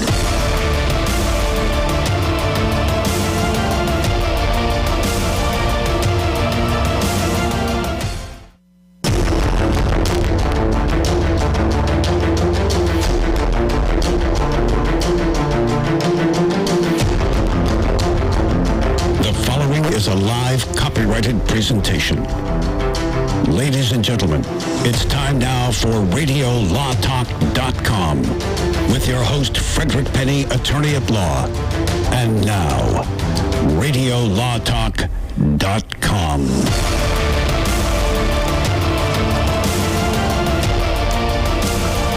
Welcome to RadioLawTalk.com. I'm Frederick Penny. It's October 21st, getting close to Halloween. I'm here with my guest hosts and my partners in crime, Denise Dirks and Todd Cunin. And behind the glass, we've got our good friend Cal Hunter. Hello. Thank you for being here, Cal. Glad to. And we've got our call screener, Grant Bear. Thanks for helping us, Grant, today. Today, we're going to talk about some really cool and interesting stuff. We're going to talk about some certain updates from our former shows. We're going to talk about hashtag #MeToo, Johnny Depp suing his ex-business manager and his former lawyer, and we've got our famous case or no case. We're going to discuss an alleged case, and we have to determine the facts of the case. We have to determine what we think is going to happen in the case, whether it's a case or no case. If you want to call us at 855-LAW-RADIO. Remember, when you're tired of politics radio, you listen right here. We're going to have some fun, and we're going to learn a little bit about the law. And remember, if you need any legal advice, go seek a local lawyer. It's important to note that we're going to talk general topics of law. We don't talk specifics, even though we sound like sometimes we talk specifics. Every case is different, and the facts are different, and the laws may change quickly, and there's little nuances of the law, and we can't cover all that on this show. So go to seek counsel, and they'll help you with your legal needs. And I'm telling you right now, whatever you can do to help the lawyers, right? Because we're here to help the lawyers, not the people, right? Sure. You know, it's, because we're the people that need it. We can never sell that. It's like I always say that. It's like don't tell them I'm a lawyer. They're not going to feel sorry for me. Let's see. We got 3 heart attack victims here. We got a priest. Oh, yes, we have a doctor and a lawyer. Let's push the lawyer off to the side. Let's work on these other 2 first, and then go from there. So nobody feels sorry that we're lawyers, but we like to talk the law and we like to help you out. And we're missing Chris Rodriguez, our illustrious other co-host that is off with some family and friend needs, some tragic news, but we hope things will go well, Chris, with your friends, but we miss you. But what we talk about in Radio Law Talk, the most important thing is the case or no case. What this is, and Cal usually explains it, I'm going to explain it really quick. Every hour, we talk about a specific case that Cal does not tell us about. And it could be a real case or not a case. First, we have to determine that. Second of all, what the ruling should be. And then he tells us what happens. And I'm telling you, last hour was the dreaded Beagle, Arkansas case, where a beagle was being shot at by the neighbor. He jumped the fence, and the dog bit him, and he sued the neighbor, and he won the case. That is the guy who jumped over and was shooting with the BB gun the beagle, and the beagle bit him, and the beagle was chained up. So case or no case, we were all 3 wrong. We said we sided with the beagle because we like the beagle. And feel free to call in on our case or no case and chime in what you believe too. You can call us at 855-LAW-RADIO, or you can tweet us at Radio Law Talk. And thank K-High in Auburn for coming on this 3rd hour, and they will repeat our 1st and 2nd hour in the next two hours after this hour is done. And thank you to our mother station up in Red Bluff, Crack Radio. And Cal, let's roll. I would love to see some tweets. I mean, even if it was just hashtag case or no case, and then you let us know whether it's. I would love to see some folks say, let us know what they think. Now it's time to play Case or No Case. Yes. It is funny when they play along. I agree. You're welcome to play along and tell us case, no case, and I take you now to that great village known as Los Angeles, California. The City of Angels, ladies and gentlemen. Los Angeles. Okay. Where a gentleman jumps into his car, drives quickly away to work, and is sued for medical damages. It turns out, according to my theoretical case or no case, Oh, you're telling us it's theory now, so we already know it's no case. Turns out, maybe I'm, Whoops, he's a producer, he's not a lawyer. maybe I'm just throwing red herrings out there. Oh, that's true. It turns out in my case or no case that a young man was trying to steal the wheels off of the gentleman's car as he pulled away to go to work. He did not see the alleged thief, ran over his hand, and so the thief sued the car driver. So, Todd Cunin, I don't like to give you easy ones, Todd. So, Todd Cunin, is this a case? And here's what Todd's thinking. Can we stop now? Todd's a criminal lawyer, by the way. He's right now thinking, what are the criminal implications of this? So the guy drives away from work, a guy stealing from hubcaps from the car, or wheels, whatever, or both, whatever it may be, is run over and sues for medical damages. Of his hand. Okay. Hand run over. Case or no case? Well, this is how I will analyze it a little bit from a criminal aspect, because we were talking about duties earlier. Yeah, breach, duty, all that. And negligence. there is hit and run. Hit and run causing property damage, hit and run causing injury to folks, and this would fall close to the hit and run causing injury. And a driver, if they make contact with either another vehicle or a pedestrian, and it's something that reasonably likely could have created injury, they have a duty to stop and to care for them, make sure that folks are okay, regardless of whether you are at fault for the accident. You have the duty to stop and respond. Now, some might say, well, yeah, he didn't even know the guy was there. Well, that brings up the second issue, which is if you operate a motor vehicle, you have a duty to be aware of your surroundings and where you are.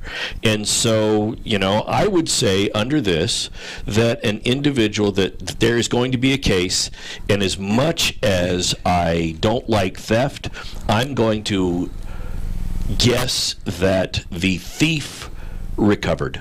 Okay, so I'm going to now give you the sounder for yes, you say it's a case. Yes, it's a case, and yes, the thief recovered. Okay, so you're recovered damages. You've got money in it. Got money.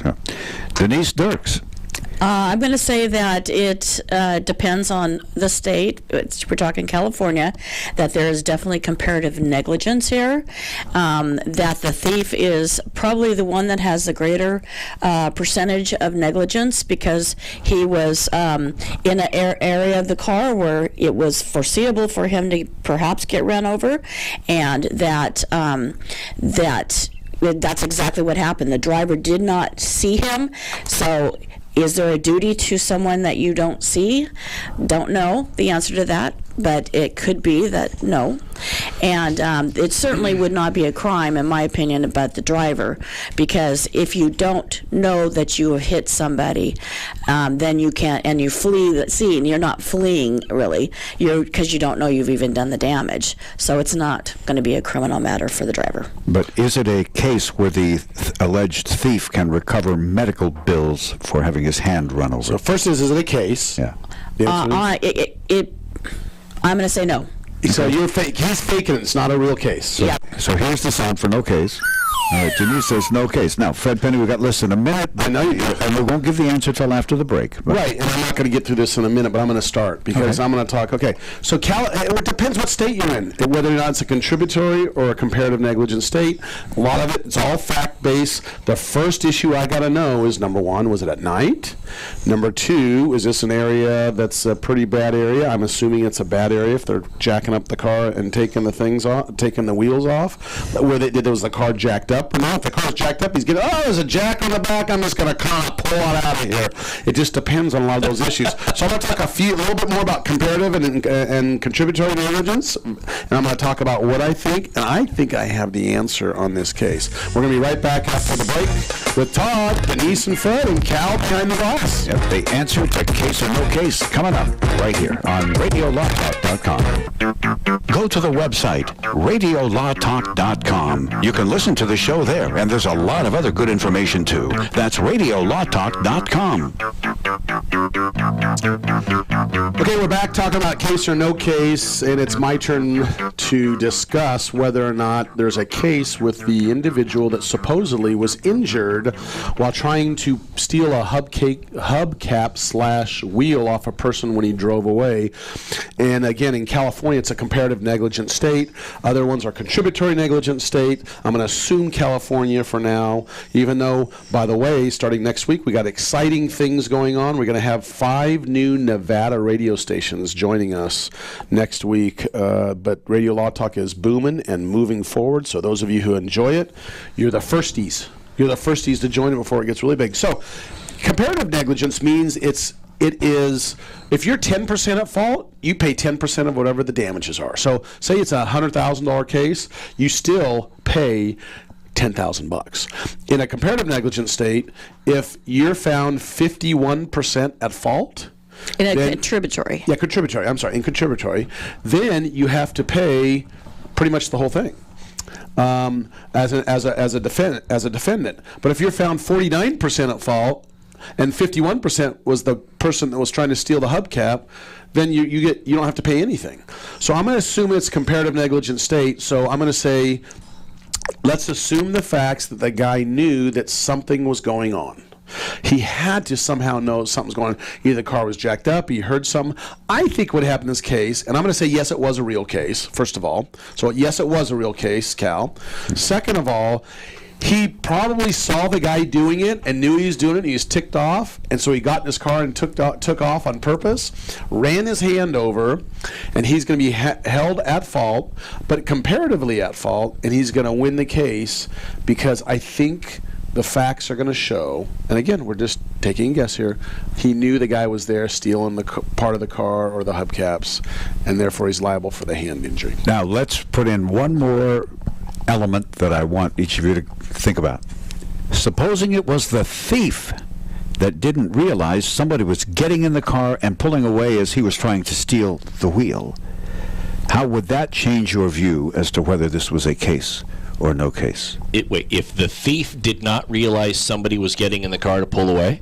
It doesn't matter. It's what the driver knew, not what the thief knew. Because Okay. let me back up. Cal, that would go to the comparative negligence. They're going to say that the thief's going to be partially negligent because he should have known that, but it's what the driver knew getting in. Did he know he was there or not? And that's what the comparative negligence issue is going to be. So you say it is a case. It is a case, and that he's going to recover. I don't know how much because it depends on the comparative negligence aspect, but he's going to recover. That is, the thief will recover. So just to review, Denise says no case, correct, Denise? That's right. And Todd says? I say case and thief will recover. And I'm the same. Well, here's the story. Carl Thurman, age 19, of Los Angeles, California, won $74,000 plus medical insurance, Medical bills costs. plus medical costs, when his neighbor ran over his hand with a Honda Accord.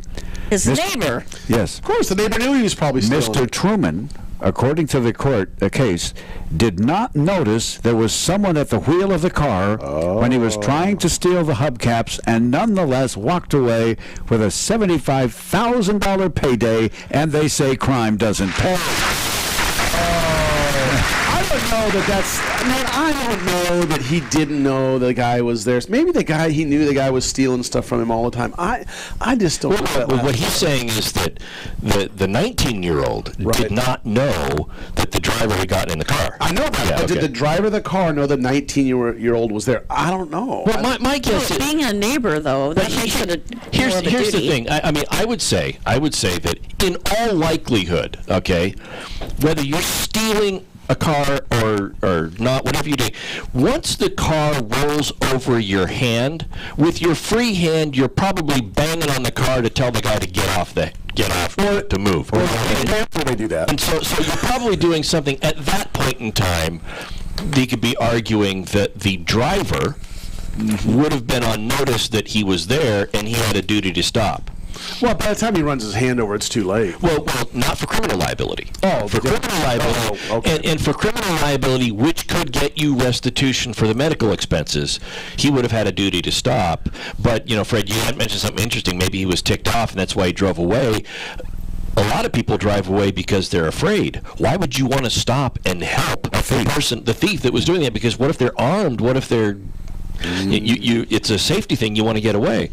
It's one of those where the law. Maybe you shouldn't be living where you're living. Maybe you shouldn't be driving a car with hubcaps. There you go. Go ahead, Denise. Someone's tweeting. Thanks, Jerry Henry, and also Don Thompson for tweeting us on this. Did they cast a vote? They did not. Okay. They just said, you want to hear this. Okay. Okay, all right. So let's talk about some updates, Denise. We have some updates. We've been taught. If you guys want to hear our former shows, just go to our podcasts on our www.radiolawtalk.com. But Denise has some updates on the last few shows we had. We discussed these issues. Go ahead. Right. The state of California was contemplating reducing the bar passage score rate so that, because there really has a poor passage rate. State of California. Yes, California is one of the hardest. It's second only to Delaware in terms of not having a high bar passage rate. So, but the Supreme Court decided that no, they're not going to lower the bar passage rate because they really wanted to see that there has to be a fully developed analysis with supporting evidence to justify the reduction. And they said they just didn't get it from the law school deans, students, Democratic state lawmakers who are in support of lowering this rate. Funny thing is, attorneys that are already licensed, they were against lowering the rate.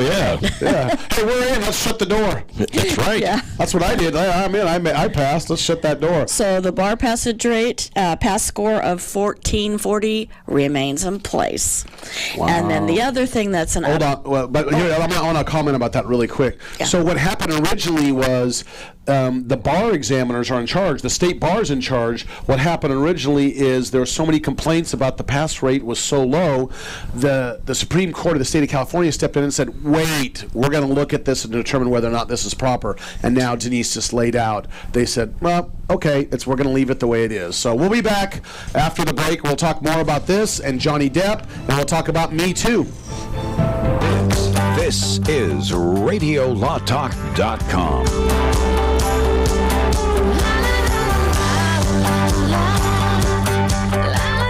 So originally on one of our shows, we talked about Johnson & Johnson being sued for, I believe, $72 million. Well, they had a judgment against him for $72 million. That's exactly. Judgment against him for $72 million. For talc powder. Talc powder, which is talcum powder, baby powder, but it's not the baby powder it is now, but it was from the olden times, from the 70s and 60s. Olden time, that's the time when Cal and I were in.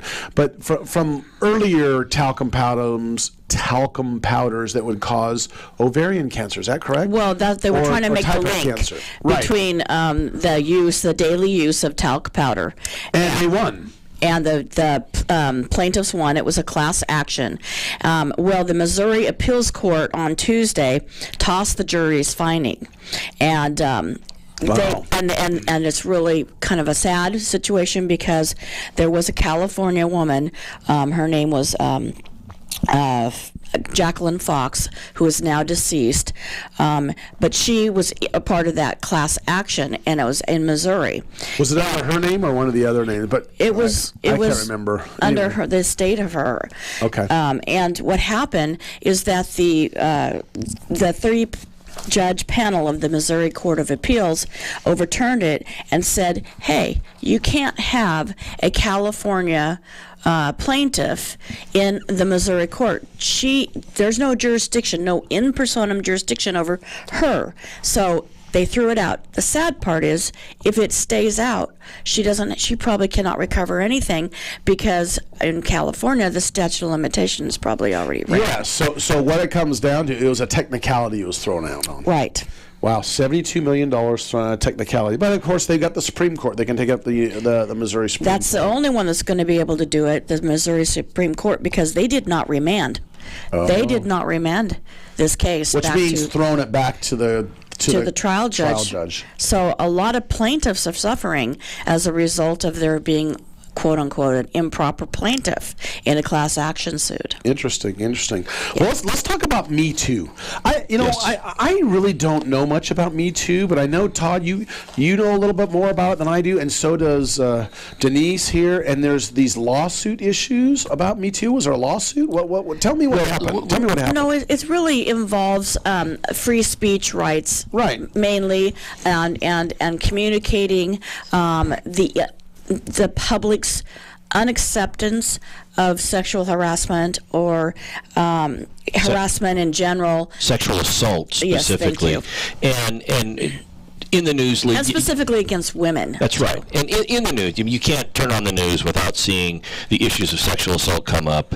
And it's been a hot topic for the last, as far as news cycles go. It has been on all of the news channels, and we've had sort of the floodgates open in the sense that you have one victim come forward, and then another victim comes forward, and then more people start coming forward telling these horror stories about things that have happened to them. Well, Bill Cosby case was right out in front of everybody. Well, that's right. And when that one started, there was one person, and then another, and then another, and then you had a whole bunch of people come forward. And so what happened was about a week ago, Alyssa Milano, actress from Who's the Boss, originally as a child actor, and then several other shows as an adult, tweeted out the hashtag #MeToo to express the sentiment that you're not alone in this, and it's primarily women that have sent this hashtag out to say, I have been affected by this too.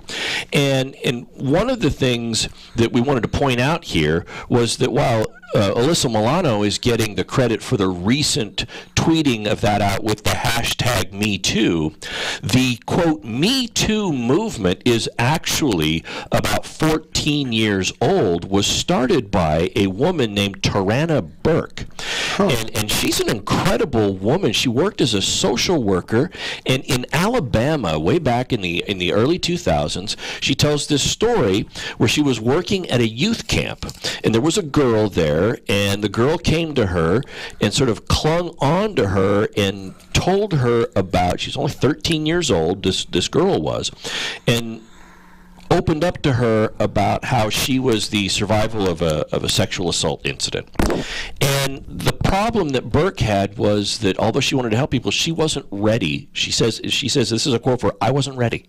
I wasn't ready to hear this, qualified to help at that time. And so when the girl disclosed this to Burke, she says she kind of rejected her and sort of shrugged her off to somebody else. Well, the girl left and she lost contact with her. And that incident haunted Burke.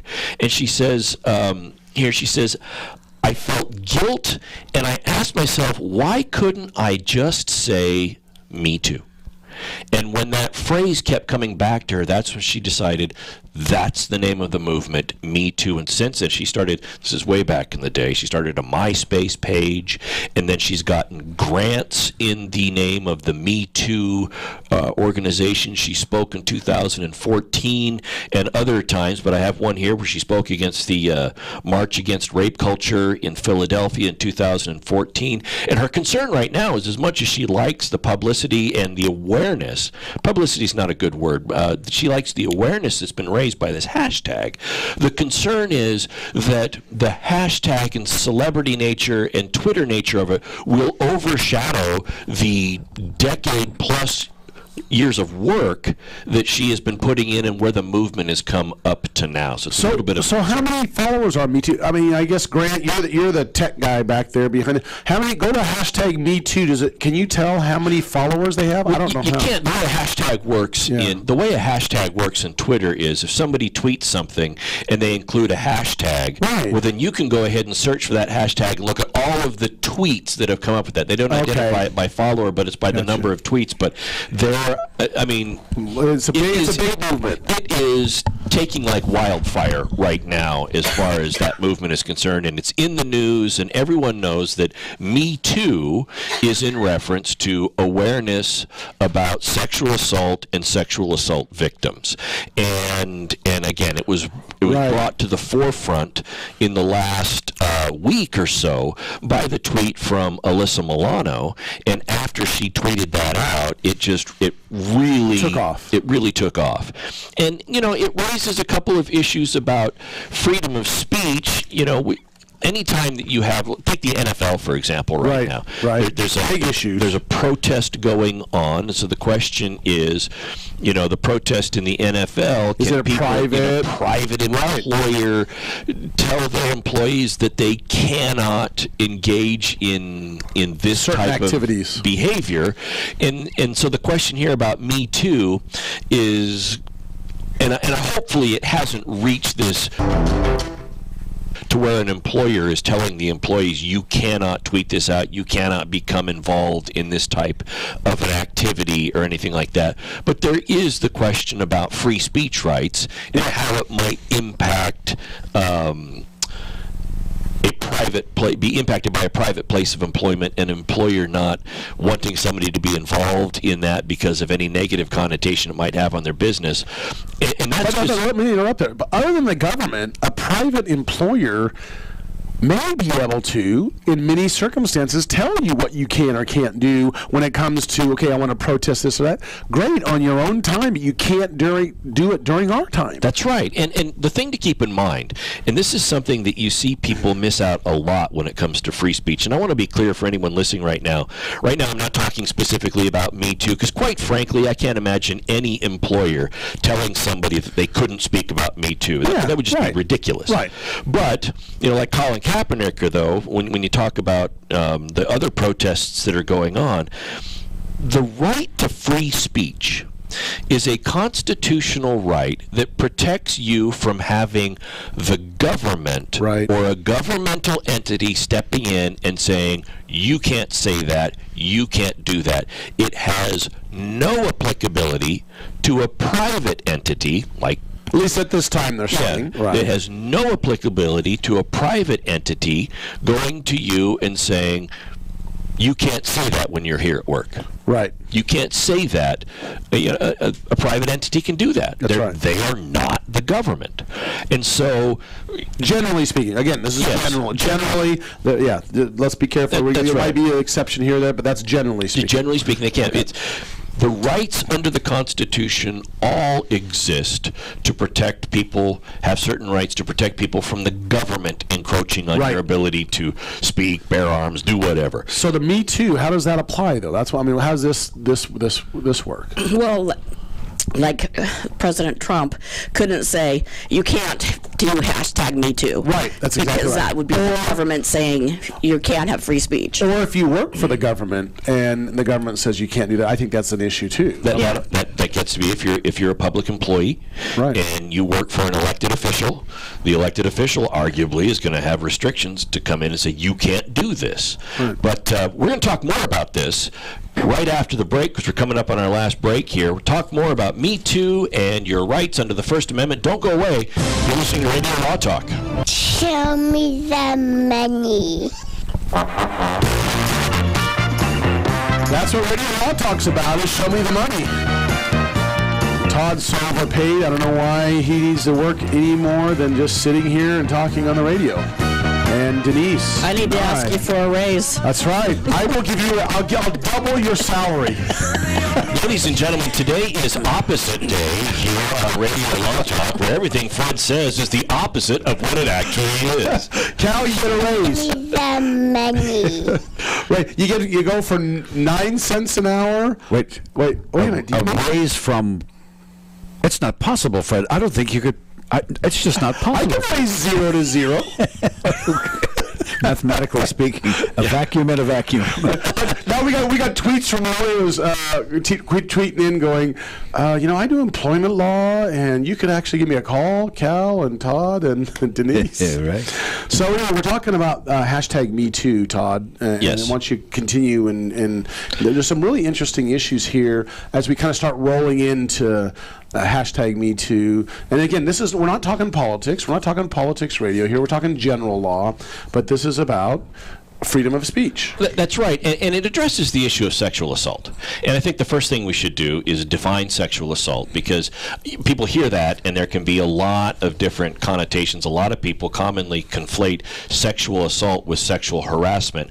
Now, while I believe both of those are contained in the Me Too movement, and rightly so, people do need to understand that assault and harassment are two different things that have two different ways to seek redress and remedies for that. But sexual assault, and I'm going to quote the federal standard here, because a federal standard goes across all 50 states, and so sexual assault is something where a person commits a sexual act upon another person, and sexual acts is defined touching the genitalia by one person of another person, and that's a completely different topic for. It's not just genitalia. No, It's not just genitalia. It's defined as contact between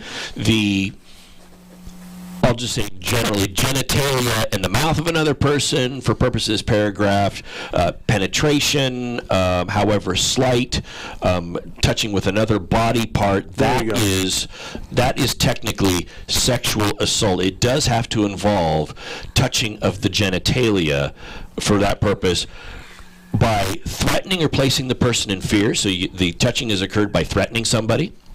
The touching is occurred by causing bodily harm to that person, or it occurs by way of a fraudulent representation that the sexual act served a professional purpose. That would be, for example, if a doctor goes in and touches places that he's not supposed to touch, but claims, I was doing it as part of my job. Or the last one, which is interesting, inducing a belief that the person is another person. So if I touch somebody else and I have led them to believe that I am somebody else.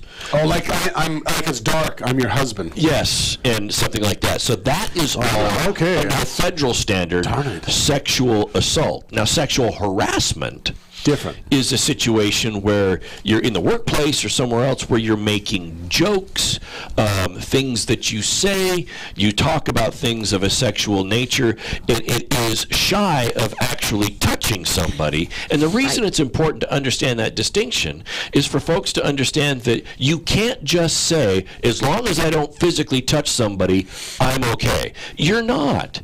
The things you say can be offensive to people. And the Me Too movement. And so who started, again, repeat quickly, who started it and who's pushing it now? So it was originally started by Tarana Burke 14 years ago as this movement, when she was unable to really identify with this child that spoke to her, and she had to come up with a way that she could identify with people, and she started simply saying the words "Me Too," and because people want to be heard, they want to be listened to. And now Alyssa Milano sent out the hashtag Me Too a couple of days ago, and that has really taken off because, and I think it's a testament to Tarana Burke's initial discovery 14 years ago, that it's a phrase that resonates with people. Yes. That's why the hashtag took off, because it resonates with people. It tells people, I hear you. Hey, Grant, did you send that out on, did you hashtag Me Too? I'm looking at Me Too. I didn't see your hashtag pop up. I want to send out hashtag Me Too, and it shows we're talking about it. Go ahead, keep going, guys. Well, according to ABC News, 1.4 million and counting tweets have been hashtag Me Too. So it is a growing movement, and it is supportive of anti-sexual assault and anti-sexual harassment. And even though it was initially started as a women's movement, many men now have, gone on board and are backing this movement as well.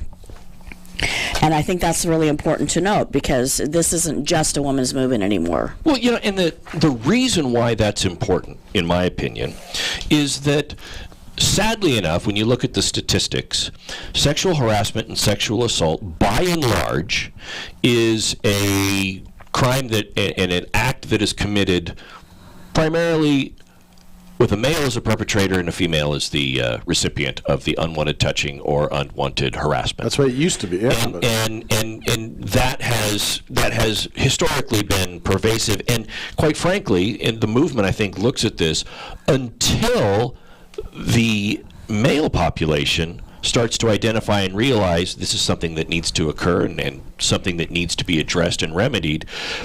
The remedy is going to be difficult to achieve.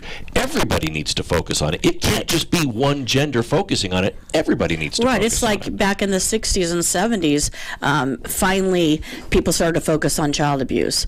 And they started coming out and people were publicly talking about it. And that's when it got more carefully looked at by society and more carefully people were more open to discussing it and helping. And it's, that's right. And it's kind of taken off mainly because of the social media issue. I mean, 15 years ago, it probably wouldn't have taken off like this. Well, and that's the big thing about social media that is beneficial is distribution. Let's just call it distribution has always been an issue. Music industry, somebody writes a great song. Well, how are you going to distribute it? You know, you got to go to a music company to distribute. Now you can just post it online and anybody can listen to it. The same thing is true with movements. How are you going to distribute and get the word out there? And Twitter, Instagram, Facebook, all of these areas and ways that you can just put a tweet out there and anybody can see it and it can go viral has increased the ability to get the movement out there. I mean, in 2006, in 2005, when Tarana Burt first came up with coined the phrase "Me Too," had Twitter been a big thing then, you would have seen it at that point in time. Right. And what we have now is movements that catch up with the technology. It's kind of been a theme for our show today. We've got that a couple of segments ago. We talked about the Act of 1986 about where data is stored, not taking into consideration all of the things that we've got now for how data can be stored in different places. The same thing is true here, where you've got movements that are older, can be revamped to take advantage of the technology. Yeah, it's important though to note, and we always throw both sides of the story here. The Huffington Post stated in an article as follows: "It is important to recognize the campaign limitations. No woman should feel pressured to tell painful stories about being violated, but every man should feel a responsibility to stop behavior that leads to sexual harassment or assault." I think that's an important thing to note. The Huffington Post said in that article is basically that, you know, some women, not that it's good to bring it out, but some women want to keep it a little more private, and they should have that right to keep it private. So we got to be careful in the hashtag Me Too if someone's talking about someone else that has had this issue and they don't want that out there. Plus, if you say Me Too and you say your story, sometimes your story reminds other people about their own story, so it can, could be a victim, re-victimize. Yes. Yeah. So anyway, next week we're going to talk a little bit about Johnny Depp. Johnny Depp. This is such an interesting discussion. We have no time. We run out of this. The time flies by on Radio Law Talk. But he is suing his former lawyers and also battling his ex-business partners in a self-dealing and improper fees lawsuit, and he's suing for $30 million. And we want to talk about that next week on Radio Law Talk. Next Saturday from 9 to noon, we'll be on with our new 5 stations out of Nevada. Will be grabbing us. We are going to be talking about other latest topics. We want to thank our research person is Michael Chris Shear, and Radio Law Talk will be back next week, full tilt as usual. Thank Denise, thank Todd, thanks Cal. We appreciate you guys listening to us. This is Fred Penny of Radio Law Talk.